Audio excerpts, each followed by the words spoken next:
Okay, कितनी देर में आ रहे हैं? ठीक है सर, हम शुरू कर रहे हैं। ओके।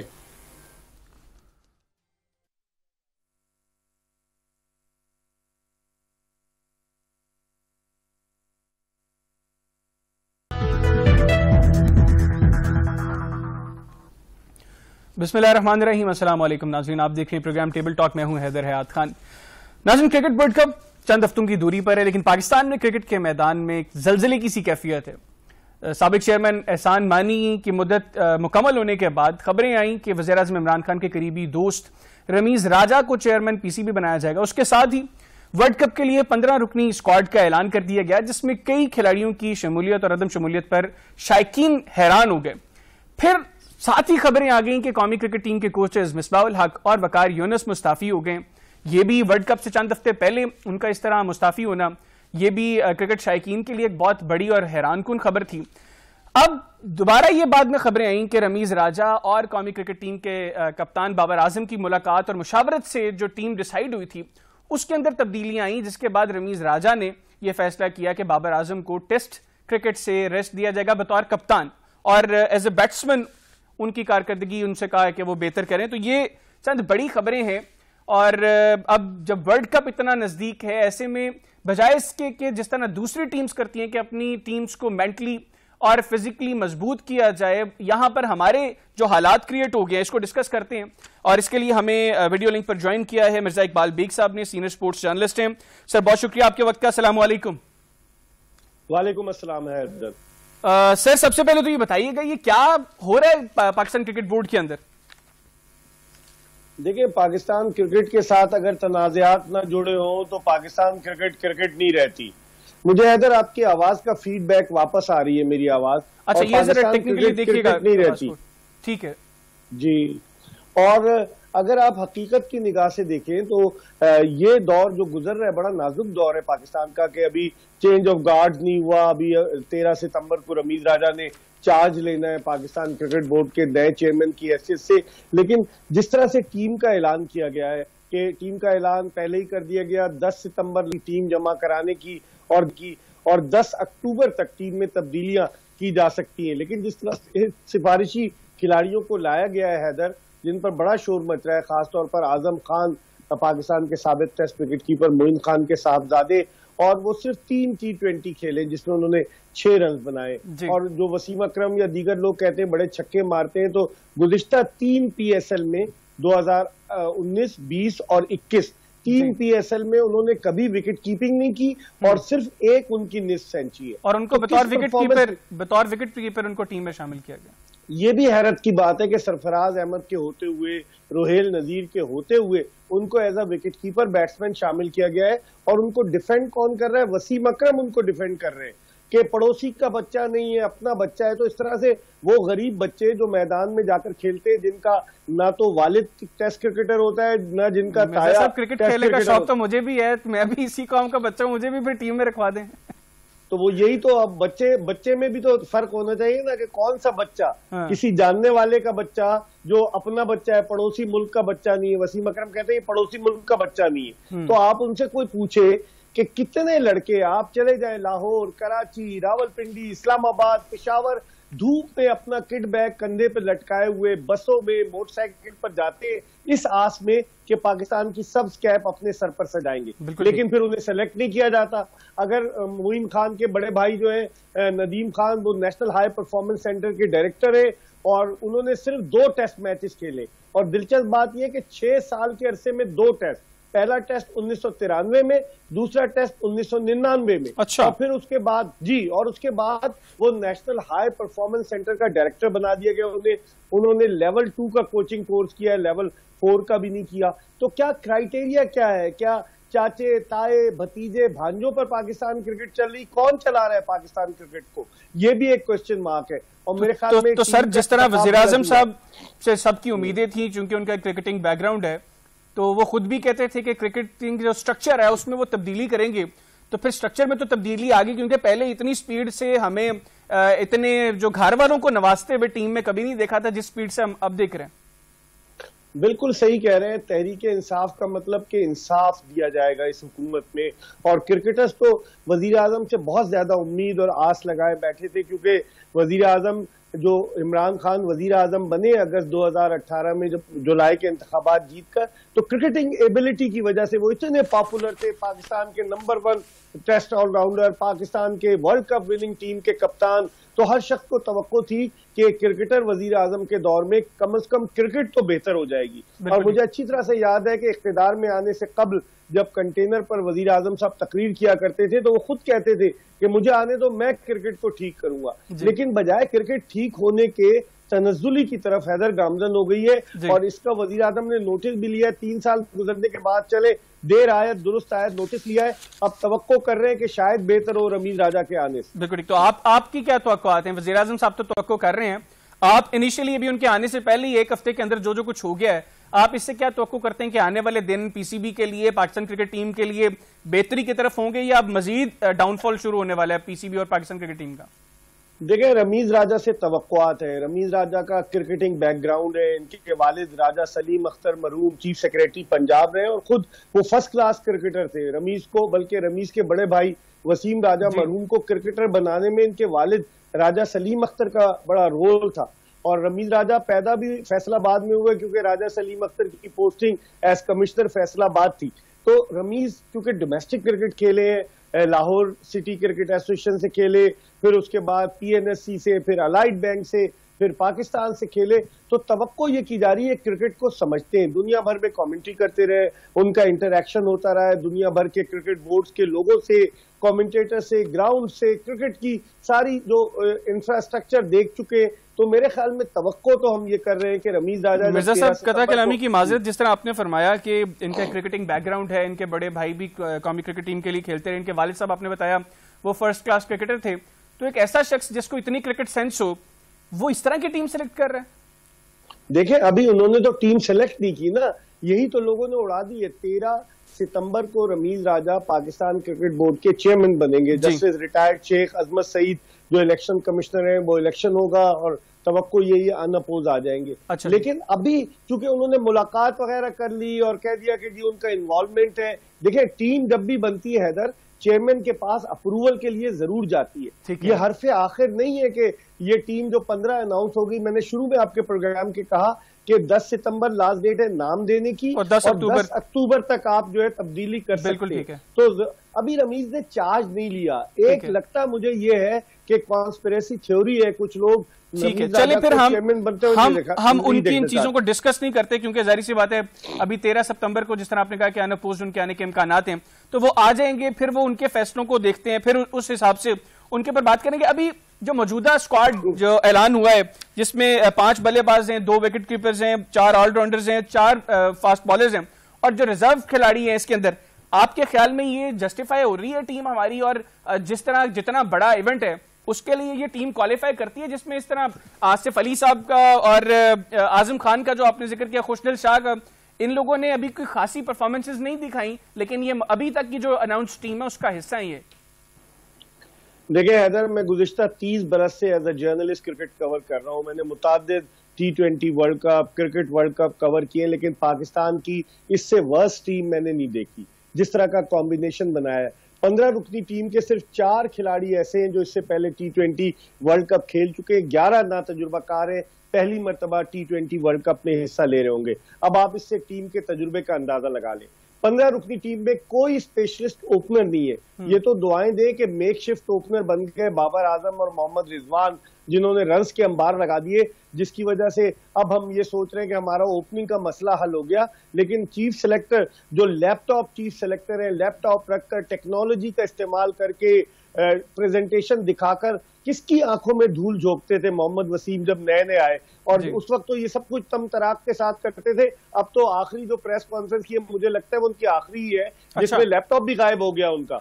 और माशाल्लाह सूटेड बूटेड आते हैं। और फिर एक ड्रामा आपने देखा होगा पिछली दफा जब इन्होंने टीम अनाउंस की, गद्दाफी स्टेडियम के उसमें आते हैं, ये मीडिया बॉक्स में और मोबाइल फोन की जो स्पीकर ऑन करते हैं और खिलाड़ियों को कहते हैं आप फिक्र न करें, अगर आपको ड्रॉप किया आइंदा आपको रखेंगे। ये किसी फिल्म की शूटिंग हो रही है या पाकिस्तानी क्रिकेट टीम का इंतखाब हो रहा है? तो ऐसे लोग जो सिफारिशी खुद हो, जब वो आ जाएंगे हेल्म ऑफ अफेयर्स पर, तो आप अंदाजा लगा लें हैदर के फिर सिफारिशी क्रिकेटर्स ही आएंगे। हैदर, आपने आसिफ अली की बात की, आसिफ अली 29 T20 मैचेस खेल चुके हैं, 344 रन, एक भी मिस सेंचुरी नहीं बनाई। खुशदिल शाह ने 9 T20 खेले, एक भी मिस सेंचुरी नहीं बनाई। आजम खान के बारे में मैं आपको बता चुका हूं, ये अच्छे टैलेंटेड क्रिकेटर्स हैं लेकिन ना तजुर्बाकार है खुशदिल शाह और आजम खान। मतलब इनको बाद बड़ा है, उसके लिए एक एक्सपीरियंस टीम का होना जरूरी था।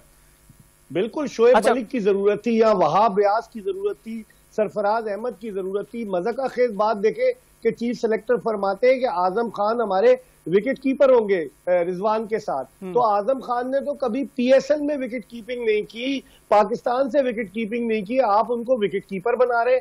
ये इनके हाथ में माचिस आ गई है और ये इस माचिस को, इससे पाकिस्तान क्रिकेट को आग लगाना चाहते हैं। मोहम्मद वसीम साहब जाते जाते, खुद तो ये डच नेशनल है, या तो ये वापस हॉलैंड चले जाएंगे या फिर ये किसी टेलीविजन चैनल पर बैठकर तनकीद करना शुरू कर देंगे। 18 टेस्ट और 25 वनडे खेलने वाला जब कौमी सिलेक्शन कमेटी का चेयरमैन बन जाए आउट ऑफ नो वे, तो फिर यही हालात होंगे जो अभी हुए। तो मिर्जा साहब, अभी मोहम्मद आमिर ने भी मिसबाह उल हक और वकार यूनुस के जाने के बाद अपनी दस्तयाबी जो है वो जाहिर कर दी कि मैं अवेलेबल हूँ टीम के लिए। तो आपके ख्याल में इतना बड़ा इवेंट है, वो पहले वर्ल्ड कप खेल भी चुके हैं, तो उनको टीम में उनकी जगह बनती है? देखिए, मोहम्मद आमिर के बारे में एक सख्त स्टैंस है रमीज राजा का, जो हमेशा से रहा है कि वो खिलाड़ी जिन्होंने पाकिस्तान की इज्जत और वकार को दांव पर लगाया, उन खिलाड़ियों को जो दागदार है उनको नहीं शामिल किया जाना चाहिए। तो मोहम्मद आमिर तो चले, अब उनके लिए एक ब्लेसिंग इन डिस्गाइज हो गई कि वकार और मिसबा चले गए, लेकिन मुझे नहीं लगता मोहम्मद आमिर आए। शर्जील खान की टीम से शोएब मलिक का आना जरूरी है। शोएब मलिक एक सीजन कैंपेनर है, गुज़िश्ता 2-3 बरस से दुनिया की मुख्तलिफ क्रिकेट लीग खेल रहा है, रन स्कोर कर रहा है। मुत्तहिदा अरब अमारात की विकेटें आइडियल है शोएब मलिक के लिए। अभी पीएसएल में उसने बैटिंग की, बड़ी अच्छी बैटिंग का मुजाहरा किया। 1999 से, अक्टूबर 1999 से क्रिकेट खेल रहा है शोएब मलिक। आप अंदाजा लगा लें कि अब उसे 22 बरस हो जाएंगे इंटरनेशनल क्रिकेट खेलते हुए। एक तजुर्बाकार खिलाड़ी, अगर आप उसको इस तरीके से दूध में से मक्खी की तरह, जबकि वो खुद कह रहा है कि मेरा आखिरी वर्ल्ड कप होगा, आप उसको निकाल लें, ये सरासर ज्यादती है।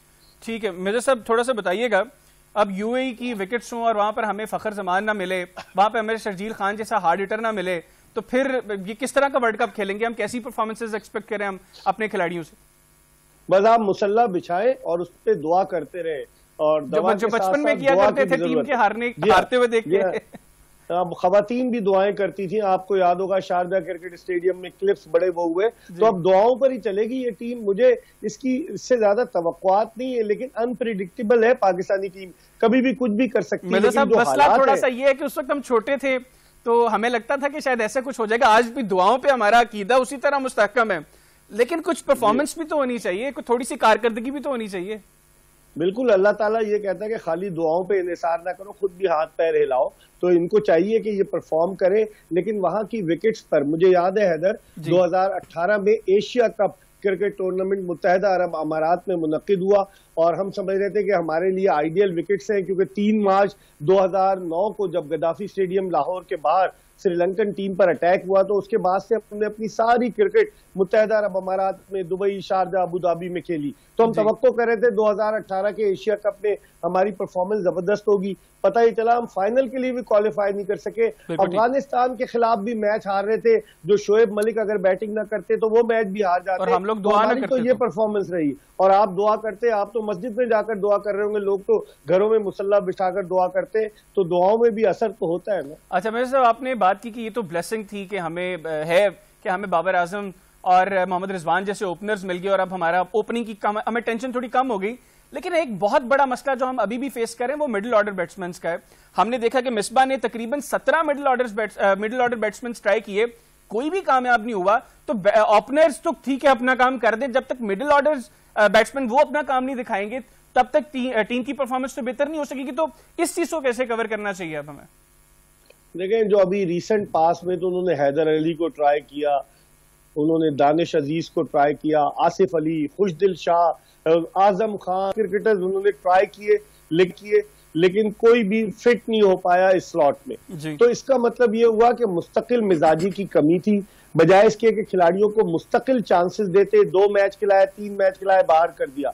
इस तरीके से नहीं बनता मिडिल ऑर्डर। मुझे तो लगता है, जो लोग बताते हैं शायद ये कॉन्स्पिरेसी थ्योरी हो, लेकिन मुझे लगता है कि जानबूझकर हैदर मिडिल ऑर्डर में किसी को सेट नहीं होने दिया गया, ताकि अपने मंजूर नजर सिफारिशी खिलाड़ियों के लिए राह हमवार की जा सके वर्ल्ड कप के लिए। और यही हुआ। आप देख लें कि किस तरीके से वर्ल्ड कप में सिफारिशी खिलाड़ी आ गए। लोग इस पे बात करते हैं कि ये कॉन्स्पिरेसी थ्योरी है कि हमारा मिडिल ऑर्डर नहीं सेट होने दिया गया ताकि अपने मंजूर नजर लोगों को लाया जा सके। अच्छा मेजर साहब, थोड़ा सा हम डिस्कस कर लें हमारे जो 2 कोचेस जिन्होंने अभी रिजाइन किया है, उनकी परफॉर्मेंस, आप उनकी जितना भी टेन्योर उन्होंने टीम के साथ गुजारा, आप समझते हैं कि उन्होंने अपनी पूरी जान लगाई है और अगर टीम ने परफॉर्म नहीं किया तो वो टीम की नाअहली थी, या आपके ख्याल में कोई थोड़ा सा बर्डन आप डालेंगे मिसबा पे भी और वकार यूनुस पे भी? क्योंकि आकिब जावेद साहब भी कह रहे थे कि इतना तो किसी प्लेयर को चांस नहीं मिला, इतना कमबैक किसी प्लेयर ने नहीं किया जितना बार बार वकार यूनुस को चांस दिया पीसीबी ने। जी, वकार यूनुस तो 5वीं मरतबा 2006 में वकार यूनुस पहले आए और अब आप देखें 15 बरस में 5वीं बारी उन्होंने ली। मिसबाहुल हक को जब सितंबर 2019 में पाकिस्तानी टीम का हेड कोच, उसके अलावा चीफ सेलेक्टर और बैटिंग कंसल्टेंट बनाया गया, वसीम खान साहब बड़ी तारीफ कर रहे थे। अब वही वसीम खान साहब कह रहे हैं कि हम उनके फैसले का एहतराम करते हैं। तो नौकरी तो करनी है ना, लाखों रुपए तनख्वाह मिलेगी तो फिर मुंह तो बंद रखना ही है। मेरे ख्याल में उस वक्त डिसीजन बिल्कुल गलत था मिसबाहुल हक को हेड कोच बनाने का, क्योंकि इससे पहले उन्होंने कोचिंग नहीं की। 2019 से पहले वो 2018 में पेशावर ज़ल्मी की जानिब से पीएसएल के मैच खेल रहे थे और 2019 में, बल्कि 2019 में खेल रहे थे और सितंबर 2019 में उन्हें हेड कोच बना दिया गया। उनका कोई तजुर्बा नहीं था।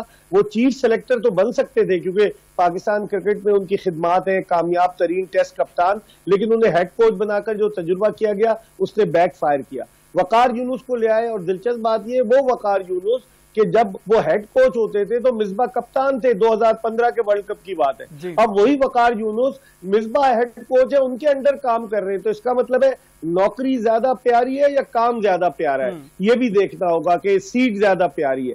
तो मेरे ख्याल में इन दोनों को लेकर आए, रिजल्ट भी इतने अच्छे नहीं रहे। हम जिम्बाब्वे से हार गए, हम साउथ अफ्रीका की एक बी टीम से हार गए, हम इंग्लैंड की एक ऐसी टीम से हार गए जब पूरी की पूरी टीम कोविड का शिकार होकर क्वारंटीन में चली गई, एक नई टीम खड़ी उससे हार गए हम।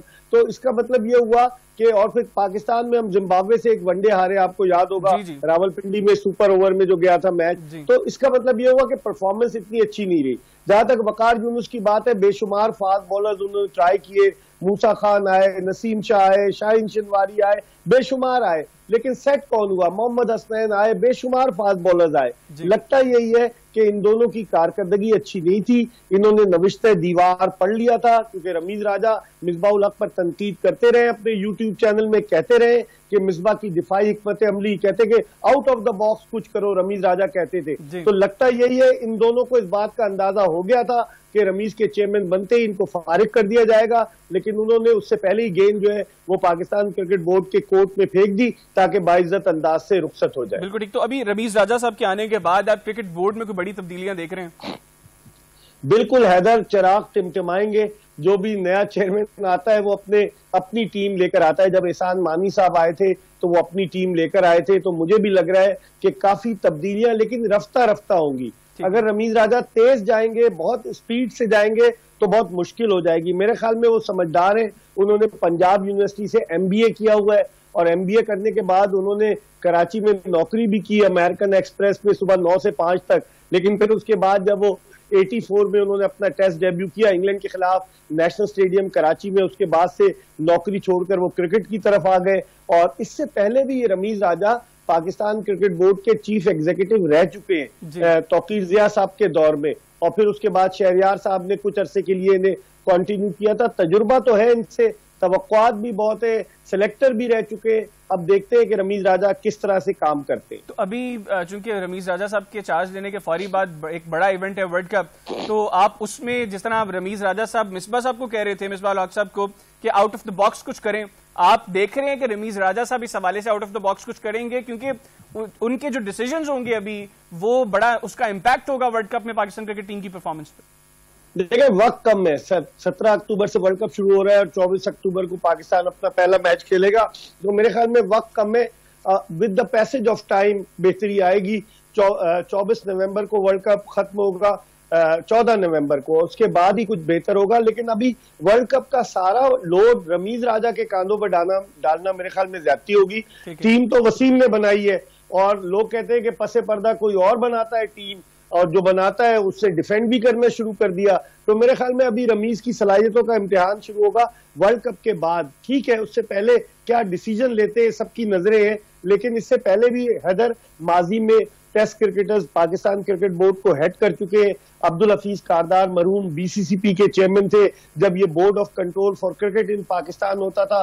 फिर कुछ अरसे के लिए जावेद बरकी जो थे वो जो एडॉक कमेटी के चेयरमैन बने। फुल चेयरमैन एजाज भट्ट थे जो कि पाकिस्तान क्रिकेट बोर्ड के चेयरमैन बने। तो अब रमीज राजा चौथे क्रिकेटर है। तवक्को तो हम कर रहे हैं कि रमीज कुछ ना कुछ बेहतर करेंगे अपने माजी के गुज़िश्ता चेयरमैनों के मुकाबले में। बिल्कुल ठीक। अच्छा मिर्जा साहब, मुझे ये भी बताइएगा कि अभी मौजूदा सिनेरियो में हमें क्रिकेट स्ट्रक्चर में किस तरह की तब्दीलियां हमें देखनी चाहिए, और वो कौन सी ऐसी चीजें हैं जिनको करके आप समझते हैं कि रमीज ना सिर्फ एक अच्छी टीम दे सकेंगे पाकिस्तान को, बल्कि एक अच्छा क्रिकेट बोर्ड भी दे सकेंगे? क्योंकि जिस तरह आपने कहा कि पाकिस्तान क्रिकेट बोर्ड जो है वो इस तरह की सियासत की जद में आ जाता है बार बार, तो ऐसा कौन से काम है जो आप समझते हैं कि करेंगे तो एक अच्छा क्रिकेटिंग स्ट्रक्चर, एक अच्छा बोर्ड जो है वो रमीज दे सकते हैं पाकिस्तान को? देखिए, रमीज की जो मुलाकात हुई है पाकिस्तान क्रिकेट बोर्ड के पेटर्न इन चीफ वजीर आजम पाकिस्तान से, तो मेरे जराए तो ये बताते हैं कि वजीर आजम ने उन्हें फ्री हैंड दिया है कि आप बेहतरी ला के दिखाओ। अच्छा। अब बेहतरी कैसे लाएंगे? एक तो डोमेस्टिक स्ट्रक्चर तबाह बर्बाद हो गया है, क्लब क्रिकेट खत्म हो गई है, टीमें सिर्फ 6 कर दी। देखते हैं कि रमीज राजा आया, क्योंकि ये तो वजीर आजम का विजन है, तो आया रमीज राजा, इसमें कोई और कुछ लेकर आते हैं। बाज लोग कह रहे इदारों की टीमें बहाल करके कुछ नहीं तो कम से कम ग्रेड 2 क्रिकेट शुरू की जाए जिसमें लड़कों को रोजगार मिल सके। क्लब क्रिकेट तबाह हो गई है। नदीम खान साहब के पास 2 चार्ज है, एक तो वो नेशनल हाई परफॉर्मेंस सेंटर के डायरेक्टर है, दूसरे डोमेस्टिक क्रिकेट के डायरेक्टर है, और जिस तरह क्लब क्रिकेट का बेड़ा गर्क हुआ है उसको भी बेहतर करना रमीज राजा की अव्वलीन तरजीह होगी। खुद भी वो क्लब क्रिकेट खेलते रहे। मैं समझता हूँ कि पाकिस्तान के इंफ्रास्ट्रक्चर को, डोमेस्टिक क्रिकेट को रीवैम्प करना रमीज राजा के लिए एक बड़ा चैलेंज होगा, क्योंकि वजीर आजम साहब की ख्वाहिश है कि ऑस्ट्रेलियाई तर्ज पर जो 6 टीमें वो बनाई जाए जिस तरह ऑस्ट्रेलिया में स्टेट्स की टीमें होती है, लेकिन ऐसा मुमकिन नहीं होगा। रमीज क्या कन्विंस कर पाएंगे पीसीबी के पैटर्न को? क्या रमीज तब्दीली लेकर आएंगे? क्या सिफारिशी लोगों से जान छुड़ाएंगे? कौमी सिलेक्शन कमेटी नई तश्कील देंगे? अभी जो है सिलेक्शन कमेटी उसमें 6 सूबाई एसोसिएशन के कोचेज हैं और एक चीफ सिलेक्टर है मोहम्मद वसीम। तो आया इसको खत्म करके कन्वेंशनल सिलेक्शन कमेटी लाते हैं जिसमें एक चीफ सिलेक्टर और 3-4 पेड सिलेक्टर होंगे। बहुत सारी चीजें जो रमीज को अभी करनी है, लेकिन अभी तो इब्तिदाए इश्क है, आगे आगे देखिए होता है क्या। बिल्कुल ठीक। अच्छा मिर्जा साहब, मैं आपकी आवाज से अंदाजा लगा पा रहा हूं कि आपकी तबीयत थोड़ी नासाज है। आखिरी 2 सवाल। एक तो ये कि जितने भी चेयरमैन हैं उनसे एक हमारी बड़ी तवक्को होती है कि अच्छा PSL का इनेकाद। दूसरा, इंटरनेशनल टीम्स पाकिस्तान बड़ा मिस करता है, पाकिस्तान के ग्राउंड्स बहुत मिस कर रहे हैं इंटरनेशनल टीम्स को। हम लोग जो क्रिकेट शायकीन है हम लोग मिस कर रहे हैं इंटरनेशनल टीम्स को। तो आपके ख्याल में रमीज पाकिस्तान जो उनका चूंकि एक अच्छा करियर भी रहा है, दूसरा एज ए कमेंटेटर उन्होंने बहुत ज्यादा इवेंट्स जो है वो कवर किए हैं, रमीज पाकिस्तान के अंदर अच्छी टीम्स लेके आने में कामयाब हो सकेंगे? इंटरनेशनल क्रिकेट की बहाली के अंदर वो पॉजिटिव किरदार अपना अदा कर पाएंगे? बिल्कुल, मुझे तो इसलिए लग रहा है कि मैंने पहले भी कहा कि पूरी दुनिया में उन्होंने कमेंट्री की है, कमेंटेटर्स के साथ उनका इंटरेक्शन रहा, मुख्तलिफ ममालिक के क्रिकेट बोर्ड्स के सरबराहों और चीफ एग्जीक्यूटिव्स के साथ रमीज राजा का इंटरेक्शन रहा है, ताल्लुकात उनके बड़े अच्छे, रिस्पेक्ट है उनकी, वॉइस ऑफ पाकिस्तान के नाम से जाने जाते हैं कमेंट्री की दुनिया में। वो यकीनन इस बात की उनके होते हुए मुझे पक्की उम्मीद है कि इस तरह की टीमें आएंगी। दूसरे PSL का जो मसला है कि PSL की फ्रेंचाइजेस से पाकिस्तान क्रिकेट बोर्ड के ताल्लुकात कुछ ज्यादा अच्छे नहीं है। तो अब देखते हैं कि रमीज किस तरीके से रिकंसाइल करते, किस तरीके से फ्रेंचाइजेस के साथ मिलकर चलते। जनवरी में सुना है प्रपोज किया है इन्होंने 7th पाकिस्तान सुपर लीग का 7th एडिशन आया, उसको आगे करते हैं, यानी क्योंकि ऑस्ट्रेलिया की टीम पाकिस्तान के दौरे पर आ रही है। बहुत सारे चैलेंजेस है रैम्बो के लिए, जो रमीज राजा रैम्बो के नाम से मशहूर थे। हालांकि टेस्ट मैचेस में उनकी 2 सेंचुरियां थी, लेकिन वनडे इंटरनेशनल क्रिकेट में उनकी 9 सेंचुरियां थी। पाकिस्तान को जब 1992 का वर्ल्ड कप जीता उसमें भी रमीज राजा का रोल था, 2 सेंचुरियां थी। और आखिरी कैच उन्होंने रिचर्ड इलिंगवर्थ का इमरान खान की गेंद पर लिया था जब पाकिस्तान वर्ल्ड चैंपियन बना था 25 मार्च 1992 को। तो रमीज के क्रेडिट पे बहुत सारी चीजें, मैं कोई बहुत तारीफ नहीं कर रहा, लेकिन मैं तवक्को कर रहा हूं और मैं उस तरह का सहाफी हूं हैदर कि अगर अच्छा करेंगे तो हम उनको अप्रिशिएट करेंगे, लेकिन अगर वो खुशामदी लोगों के निर्गे में घिर गए, वो लोग जो यस्सर यस्सर करते हैं और उनको चढ़ाएंगे, तो फिर पाकिस्तान क्रिकेट मजीद तबाही की तरफ जाएगी। और मुझे कभी उम्मीद है कि रमीज राजा ऐसा नहीं होने। बिल्कुल ठीक। और एज ए कमेंटेटर जो बंदा काम करता है, जाहिर सी बात है वो हर चीज पर नजर रखता है, और अगर इतना सब कुछ पर नजर रखने के बाद भी रमीज राजा साहब ऐसा करते हैं तो फिर यकीनी तौर पर ये उनकी अहलियत पर सवाल होगा। लेकिन अभी हम यही तवक्को करेंगे कि वो अच्छा परफॉर्म करें। आखिर में मिर्जा इकबाल बेग साहब, आपकी ड्रीम टीम क्या है पाकिस्तान की ड्रीम टीम जो इस T20 वर्ल्ड कप में खेलनी चाहिए? देखिए, 3 प्लेयर्स को तो आप बाहर निकालें, आसिफ अली, खुशदिल शाह और उसके अलावा आजम खान, और इनकी जगह मेरे ख्याल में शोएब मलिक को टीम में आना चाहिए, इनकी जगह फखर जमान को टीम में आना चाहिए और सरफराज अहमद को टीम में आना चाहिए। फिर मैं समझता हूँ मोहम्मद वसीम जूनियर, जिसका वजीरिस्तान से ताल्लुक है, बड़ा टैलेंटेड है, लेकिन मेरे ख्याल में वहाब रियाज के तजुर्बे की जरूरत है हमें। वहाब रियाज ने अभी बड़ा अच्छा परफॉर्म किया है। शाहनवाज दहानी को आप रिजर्व में क्यों रख रहे हैं? उसको आप टीम में रखे। लाड़काना से कुछ दूर गांव है खान मोहम्मद दहानी, वहां से इसका ताल्लुक है। और दिलचस्प बात यह है कि इसके पास तो वहां पर डिश भी नहीं थी, सैटेलाइट भी नहीं था, तो ये मोबाइल टेलीविजन पे, मोबाइल पे, डाटा पे ये मैचेस देखा करता था। तो 20 विकेट्स ने लिए पाकिस्तान सुपर लीग में, बेहतरीन बॉलर था। आप सितम जरीफी देखिए, मोहम्मद वसीम की आंखों पर पट्टी बंधी हुई थी, उनके लैपटॉप में ये लिखा हुआ आ रहा था कि शाहनवाज दहानी ने टेस्ट मैचेस में अच्छा परफॉर्म किया फर्स्ट क्लास में, जिसकी वजह से उन्हें टेस्ट टीम में डाल दिया। बताएं उनको कि भाई एक आदमी जो है वो बेहतरीन बॉलर करार पाया है पाकिस्तान सुपर लीग का, तो उसकी जगह T20 क्रिकेट में बनती है। इसका मतलब है कि मोहम्मद वसीम साहब के भी लैपटॉप का सॉफ्टवेयर अपडेट होने वाला है। वो खुद भी अपडेट अगर हो जाएंगे तो ज्यादा बेहतर है। मुझे लग रहा है वो खुद भी अपडेट होने जाने हैं, पाकिस्तान क्रिकेट से वापसी के बाद कहीं बाहर किसी चैनल पर जाकर अपडेट हो जाएंगे। ठीक हो गया। मिर्जा इकबाल बेग साहब, बहुत शुक्रिया आपका, आपने अपना कीमती समय दिया। नाज़रीन, मिर्जा इकबाल बेग साहब की आपने गुफ्तगू सुनी, ड्रीम टीम भी उन्होंने बताई, और जो चैलेंजेस हैं अब रमीज राजा साहब आते ही चेयरमैन पीसीबी का चार्ज संभालते उनको फेस करने पड़ेंगे, वो भी उन्होंने बताए। और हम उम्मीद करते हैं कि रमीज राजा साहब जो है वो क्रिकेटिंग स्ट्रक्चर बेहतर करें। प्रोग्राम में एक ब्रेक शामिल करेंगे, ब्रेक के बाद प्रोग्राम का सिलसिला आगे बढ़ाएंगे, कहीं ना जाएगा। Stay with us.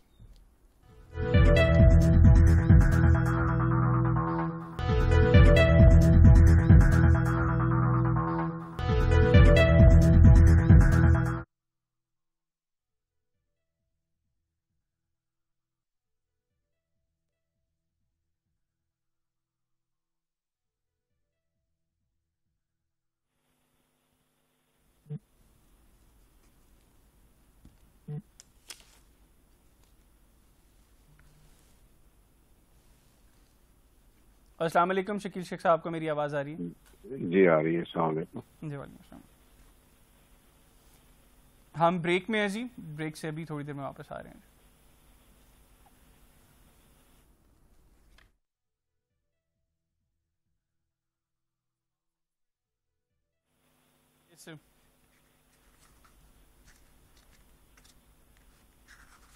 Shakeel Sheikh साहब, आपको मेरी आवाज आ रही है?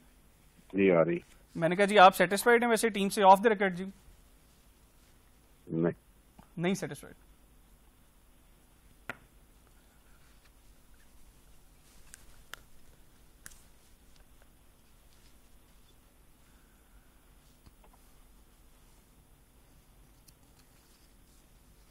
जी जी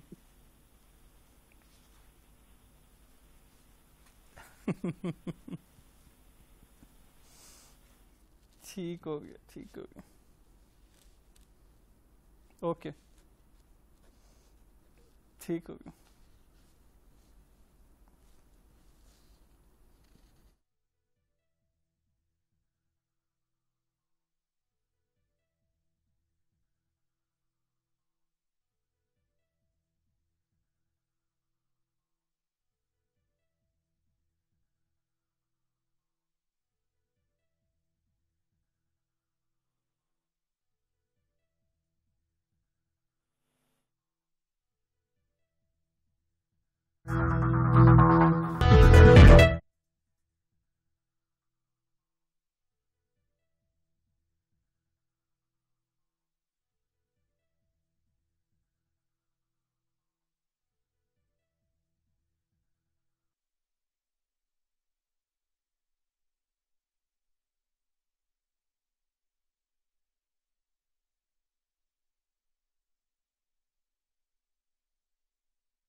जी welcome back after the break. नाज़रीन, वर्ल्ड कप के लिए पाकिस्तान क्रिकेट स्क्वाड का ऐलान कर दिया गया है। शायकीन की जानिब से तो बड़े हैरानकुन रिएक्शंस हैं। बहुत से प्लेयर्स जिनको शायद शायकीन समझते हैं टीम में होना चाहिए, एक्सपर्ट्स कुछ समझते हैं, वो टीम में नहीं, और बहुत से ऐसे प्लेयर्स जिन्होंने माजी करीब में कोई अच्छी परफॉर्मेंसेज नहीं दिखाई, वो हमें टीम में नजर आ रहे हैं। अब ये टीम ठीक है या नहीं है, इसी को इस सेगमेंट में इसके ऊपर भी बात करेंगे। और इसके लिए हमें टेलीफोन लाइन पे ज्वाइन किया शकील शेख साहब ने, साबिक मेंबर हैं पाकिस्तान क्रिकेट बोर्ड के। शकील शेख साहब, बहुत शुक्रिया आपके वक्त का। अस्सलाम वालेकुम। वालेकुम अस्सलाम। सर, आप जो अनाउंस टीम है हमारी, आप उससे सेटिस्फाइड हैं, आप मुतमईन हैं? नहीं, मैं तो मुतमईन नहीं हूँ जी। ये तो टीम देखे ना, पूरा पाकिस्तान, मैं नहीं कह रहा, पूरा पाकिस्तान कह रहा है, मोस्टली एक्सपर्ट्स वाई एक दो के जो जिनको मैं तो गंदे अड्डे कहता हूँ, चाहे कोई भी हो, मुझे कोई इसमें शक शुबा नहीं है। वो कौन से जी?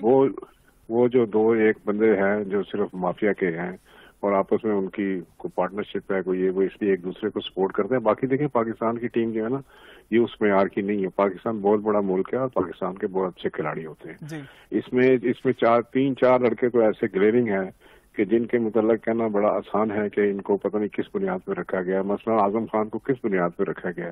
85 का तकरीबन स्ट्राइक रेट है इसका इंटरनेशनल क्रिकेट में। आप उसको मिक्सअप करके डोमेस्टिक में ले आते हैं, T20 का स्ट्राइक रेट उसमें डाल देते हैं। ये तो बड़ी ज्यादती की बात है, क्योंकि जो डोमेस्टिक का स्टैंडर्ड है T20 का, वो एक अलग बात है और इंटरनेशनल स्टैंडर्ड एक अलग बात है। ये खाम खा मिक्सअप करके उसको ले, मसलन मोहम्मद नवाज ने क्या परफॉर्मेंस की है, उसको किस बात पे रखा है? आप 10 जो है पिछले मैचेस इसके देख लें, शोएब मकसूद के, क्या किया इसने? कुछ भी नहीं किया। फिर मोहम्मद वसीम का जो है, जो बॉलर है मोहम्मद वसीम जूनियर, इसका अगर इकोनॉमी रेट देखें तो ये तकरीबन 11 के करीब जाता है, 10.8 के करीब जाता है। अच्छा। तो ये तो कोई बात ही ना हुई।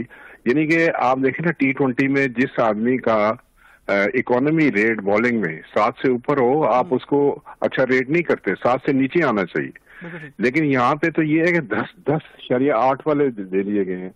इसलिए मेरे तो ख्याल में देखें, ये टीम इतनी बैलेंस नहीं है और इसमें पोटेंशियल भी नहीं है कि ये कोई अपना कोई बहुत बड़ा मार्का कर सके। लोगों को होप नहीं है बहरहाल, क्योंकि T20 क्रिकेट होती है, फास्ट क्रिकेट होती है। कभी कभी कोई जिस तरह बाबर आजम है या रिजवान है, अच्छी लंबी इनिंग खेले, लंबा स्कोर कर दे, तो ये होता है T20 में। लेकिन ऑन पेपर इसको देखने के बाद मैंने तो देखे पाकिस्तान में, मैंने 20 साल कई टीमें बनाई हैं, न सिर्फ इस्लामाबाद की बल्कि पाकिस्तान का सारा डोमेस्टिक क्रिकेट मैंने चलाया। मुझे तो एक एक बच्चे का सारा याद है कि कम से कम टीम पेपर पे लिखी हुई तो अच्छी होनी चाहिए, चले ग्राउंड में जैसा भी खेले, कि उसमें नजर आना चाहिए कि इसमें पोटेंशियल है और ये जाके कुछ करेंगे, इनसे उम्मीद होनी चाहिए। लेकिन मोहम्मद वसीम जो है, चीफ सेलेक्टर की मैं बात कर रहा हूँ, मैं तो इसको हमेशा कहता हूँ ये डिस्ग्रेसर है। अच्छा। इसको पता नहीं किसने रख दिया, किस सिफारिश पे रख लिया, ना इसका कोई विजन है, ना इसको पता है, ना इससे बोला जाता है, ना इसके कोई असेसमेंट है। ये तो सिर्फ टेलीफोन कॉल कोई इधर से आई, कोई इधर दोस्ती वोस्ती की, उसके बाद ये टीम बना दी। मैं बिल्कुल सेटिस्फाइड नहीं हूँ इस टीम के साथ और मुझे कोई ज्यादा उम्मीद भी नहीं है। लेकिन एक बात जो मेरे दिल में होती है, हमेशा होती है, मैं हमेशा कहता हूँ कि क्योंकि पाकिस्तान की टीम है, पाकिस्तान का नाम क्योंकि इसके साथ जुड़ गया है, तो बाकी सारी चीजें एक तरफ पाकिस्तान को हमें दुआ देनी चाहिए, हमारा झंडा ऊपर होना चाहिए, ये बातें अपनी जगह पे हैं। लेकिन ऑन पेपर लिखी हुई ये टीम अच्छी नहीं लग रही। बिल्कुल ठीक। अच्छा शेख साहब, मुझे थोड़ा सा बताइएगा, अभी हमने रमीज राजा साहब ने भी चार्ज नहीं लिया, 13 सितंबर को होपफुली चार्ज ले लेंगे, लेकिन उनके आने की अनाउंसमेंट के बाद ही हम देख रहे हैं कि पाकिस्तान की क्रिकेट में बहुत बड़े बड़े जल्जले आ रहे हैं। एक तो ये जो टीम का आपने कहा जी आप तो सेटिस्फाइड नहीं है, और मोस्टली लोगों का रिएक्शन भी जो अभी तक हम देख रहे हैं वो भी यही है कि वो टीम से सेटिस्फाइड नहीं है। दूसरी जानिब आपकी तरह हम लोग भी दुआ गो हैं कि पाकिस्तान का परचम जो है वो सबसे ऊपर रहे, हमारी टीम सबसे बेहतर परफॉर्म करे। लेकिन हम दूसरे जो बाकी सारी चीजें उनमें भी हम बड़ी तब्दीलियां देख रहे हैं। एक तो मिसबाह उल हक साहब वो मुस्ताफी हो गए, बकार यूनिस साहब मुस्ताफी हो गए, तो ये चीज कैसे इंपैक्ट करेगी? क्योंकि एक बड़ा इवेंट आगे आने जा रहा है और उस बड़े इवेंट से इतना कम टाइम पहले अगर कोचेस इस तरह रिजाइन कर दे और नए कोचेस के साथ टीम आगे मैदान में जाए, तो ये कैसे इंपैक्ट करेगी? नहीं, पहली तो बात यह है कि ये बुजली है कि आप मैदान से भाग जाएं, चाहे कंपटीशन आपका किसी अच्छी टीम से हो या कमजोर से हो, आपका जो भी कंपटीशन हो आपने लड़ना है। लेकिन मेरी इतलात के मुताबिक वो भागे नहीं है, उनको कहा गया है कि आप रिजाइन कर दें, लिहाजा दोनों ने रिजाइन कर दिया। दे डोंट फाइंड के भाई कंफर्ट जोन हमें है या उनके लिए कोई अच्छी यहाँ पे अपॉर्चुनिटी है, तो उन्होंने वहां से रिजाइन कर दिया। लेकिन मैं आपको दूसरी बात बता दूं कि 13 तारीख को रमीज राजा साहब जो है ना वो पाकिस्तान क्रिकेट बोर्ड का चेयरमैन बन रहे हैं इलेक्शन के जरिए, और मैं तो दिलो जान से इनको वेलकम करता हूँ। एक क्रिकेटर है, एक एक्सपीरियंस है, कमेंटेटर है, दुनिया के क्रिकेट को ये जानते हैं, तो मैं इनको पूरी तरह वेलकम करता हूँ। और मैं आपके यहाँ ये ब्रेक कर देता हूँ बात कि 13 तारीख को इलेक्शन के बाद जो ये प्रेस कॉन्फ्रेंस कर रहे हैं उसमें बहुत सारी चेंजेस पाकिस्तान की क्रिकेट में आ रही हैं। ये पाकिस्तान के क्रिकेट का फेस चेंज करना चाहते हैं। अच्छा। मेरी इतलात में ये काफी बड़े बड़े फैसले जो है ना, वो पॉलिसी डिसीजन कह लें, बंदों के हवाले से कह लें, या अपना इसकी डायरेक्शन जो है ना पाकिस्तान क्रिकेट की, वो चेंज करने जा रहे हैं। ये उस प्रेस कॉन्फ्रेंस में 13 तारीख को आएगा। क्योंकि मुझे जो सेंस है इस्लामाबाद में बैठे हुए, आप लाहौर में बैठे हैं, आप मेरे से ज्यादा इन्फॉर्म होंगे, लेकिन इस्लामाबाद में बैठे हुए कि इनको फ्री हैंड दिया गया है। इन्होंने फ्री हैंड मांगा है कि जी अगर मैंने पाकिस्तान के क्रिकेट को ठीक करना है तो ये जो पॉलिटिकल प्रेशर होते हैं, दूसरे लोगों के होते हैं, क्रिकेटर्स के होते हैं, तो ये नहीं है, मुझे फ्री हैंड दें। तो शकील साहब आपने ये तो ब्रेक कर दिया कि एक बड़ी प्रेस कॉन्फ्रेंस होने जा रही है 13 तारीख को। बहुत बड़ी। मैं आप कोई थोड़ा सा बता सकते हैं कोई एक दो डिसीजंस, कोई बड़े फैसले या बड़े ऐलानात जो रमीज राजा साहब करने जा रहे हैं? नहीं, मैं इसमें तो प्रीवी नहीं हूँ, ना उन्होंने किसी को बताया, ना उनको ये ही इज वर्किंग कि भाई मैंने ये 13 तारीख को करना। लेकिन क्योंकि उन्होंने कहीं पे ये इन्फॉर्म किया है कि वो बड़े फैसले करेंगे, पाकिस्तान की क्रिकेट की डायरेक्शन चेंज करें, इसका फेस चेंज करने की जरूरत है। जो वज़ीर-ए-आज़म इमरान खान साहब क्रिकेटिंग स्ट्रक्चर को चेंज करने की बात करते हैं, आपके ख्याल में वो उस डायरेक्शन में अब जाने लगी है पाकिस्तान? नहीं, वो नहीं। पाकिस्तान जो इमरान खान साहब का विजन है ना, यही तो सारी प्रॉब्लम थी कि वो विजन ये 3 साल में एहसान मानी और इनका बोर्ड इम्प्लीमेंट नहीं कर सका सही तरीके से। इसलिए प्राइम मिनिस्टर भी सेटिस्फाइड नहीं थे और उन्होंने उसको हटा दिया है।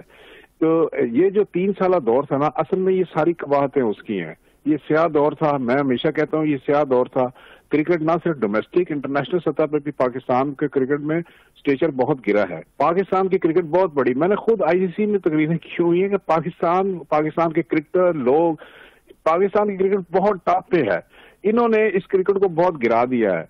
मुझे उम्मीद है कि रमीज राजा साहब इस क्रिकेट को उठाएंगे, इसके स्ट्रक्चर को बेहतर उस विजन में जो प्राइम मिनिस्टर इमरान खान का विजन है सही तरीके से वो इम्प्लीमेंट करेंगे।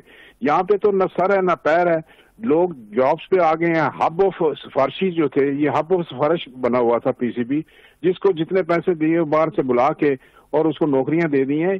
This is all wrong. देखें, स्ट्रीम लाइन करने की जरूरत है, इसकी एडमिनिस्ट्रेशन स्ट्रीम लाइन करने की जरूरत है, इसकी इंटरनेशनल ये जो हाई परफॉर्मेंस सेंटर है, आपने कभी सुना होगा इन्होंने कोई लड़का निकाला हो, किसी लड़के का फॉल्ट दूर किया हो या इसको ट्रेनिंग की हो? कुछ भी नहीं है। वहां पे नदीम खान साहब बैठे हुए हैं ना जी, मोइन खान साहब के बड़े भाई, जिन्होंने 6 साल में 2 टेस्ट मैचेस खेले हैं, तो जिसने इतनी क्रिकेट खेली हो हम उससे कैसे एक्सपेक्ट कर रहे हैं? नदीम खान को तो देखें, पता ही नदीम खान और मोइन खान और एक फॉर्मर टेस्ट क्रिकेटर जो है फास्ट बॉलर, वो सारे मिले हुए हैं। यही तो सारी माफिया है जो बोर्ड में जाके बैठी हुई है और एक दूसरे की सपोर्ट करते हैं। दूसरी बात यह है कि ये डोमेस्टिक क्रिकेट आप देख लेना कि 3 साल में, मैं आपको एक मिसाल बताऊं कि पूरी क्लब क्रिकेट बंद थी। पूरी डोमेस्टिक क्रिकेट का जो ग्रास रूट लेवल था ये क्लोज था, हुआ ही नहीं है। यानी कि आप विजन, प्राइम मिनिस्टर का ये विजन था कि भाई अपनी सारी क्रिकेट आप नीचे से क्लब सिटी डिस्ट्रिक्ट क्रिकेट बंद कर दें। नहीं भाई, ये नहीं था। उनका तो बड़ा क्लियर था कि उसको ज्यादा अच्छा ऑर्गेनाइज करके, लोगों को फैसिलिटेट करके और जो क्लबों का स्ट्रक्चर है उसको ठीक करके करना, वो नहीं किया। आप ये देखें कि इनका सारा बोर्ड जो था वो नॉमिनेटेड है और 3 साल में, अगर आपने सुना हो 2018 के बाद 2017 में हमने जनरल बॉडी कराई थी, कोई जनरल बॉडी मीटिंग ही नहीं हुई। यानी किसी को बुलाया ही नहीं है, किसी से मशवरा नहीं, किसी को पूछा ही नहीं है।